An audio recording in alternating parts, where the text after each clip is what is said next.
১৬০০ বছর পর অলিম্পিকে ক্রিকেট ফিরলেও দর্শক হয়েই থাকতে হচ্ছে বাংলাদেশকে। যে তালিকায় আছে পাকিস্তান, নিউজিল্যান্ড, উইন্ডিজের মতো দেশগুলো, আর সেটি আইসিসির নতুন এক নিয়মের কারণে, যেখানে প্রচলিত র্যাঙ্কিং নয় বরং প্রাধান্য পেয়েছে মহাদেশীয় শ্রেষ্ঠত্ব। যে বিবেচনায় ভারত, অস্ট্রেলিয়া, ইংল্যান্ড ও দক্ষিণ আফ্রিকার সঙ্গী হবে স্বাগতিক যুক্তরাষ্ট্র। যদিও আইসিসির এমন নিয়মের বিরোধিতা করে ক্ষোভ জানিয়েছে পাকিস্তান ও নিউজিল্যান্ড।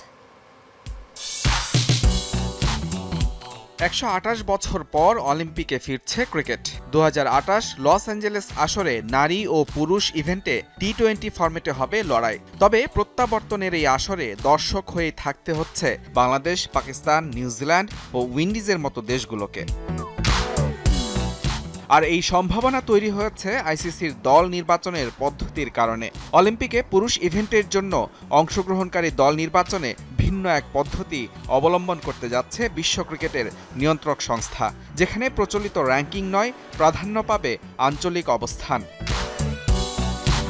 প্রস্তাব অনুযায়ী এশিয়া, ইউরোপ, আফ্রিকা ও ওশেনিয়া মহাদেশের শীর্ষ র্যাঙ্কিংয়ের দলগুলো সরাসরি অলিম্পিকে খেলার সুযোগ পাবে। আর স্বাগতিক হিসেবে উত্তর আমেরিকা মহাদেশ থেকে খেলবে যুক্তরাষ্ট্র।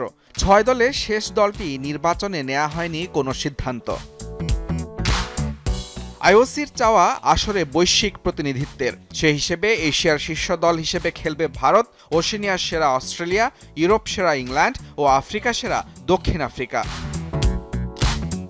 ফলে অলিম্পিকে খেলার স্বপ্ন অধরা থেকে যাবে বাংলাদেশ, পাকিস্তান, নিউজিল্যান্ড, শ্রীলঙ্কা ও উইন্ডিজের মতো শক্তিশালী দলগুলোর। র্যাঙ্কিংয়ে সেরা 4 থেকেও শুধু অস্ট্রেলিয়ার থেকে পেছনে থাকায় খেলতে পারবে না কিউইরা। বিপরীতে র্যাঙ্কিংয়ে 17 নম্বরে থেকেও খেলবে যুক্তরাষ্ট্র।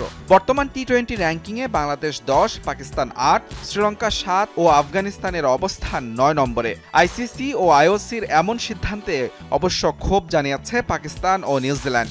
যদিও দল নির্বাচনের এই সিদ্ধান্ত এখনো চূড়ান্ত অনুমোদন দেয়নি আইসিসি। বিপরীতে নারী ইভেন্টের 6 দল নির্বাচন করা হবে 2026 নারী টি-20 বিশ্বকাপের মাধ্যমে। আর এসব বিষয় উঠে এসেছে ইংলিশ গণমাধ্যম গার্ডিয়ানের প্রকাশিত খবরে। এর আগে অলিম্পিকে প্রথম ও শেষ ক্রিকেট খেলা হয়েছে 1900 সালে। সেবার দুদলে লড়াইয়ে ফ্রান্সকে হারিয়ে স্বর্ণ জিতেছিল গ্রেট ব্রিটেন। মুজরাবেন তারেক, যমুনা স্পোর্টস।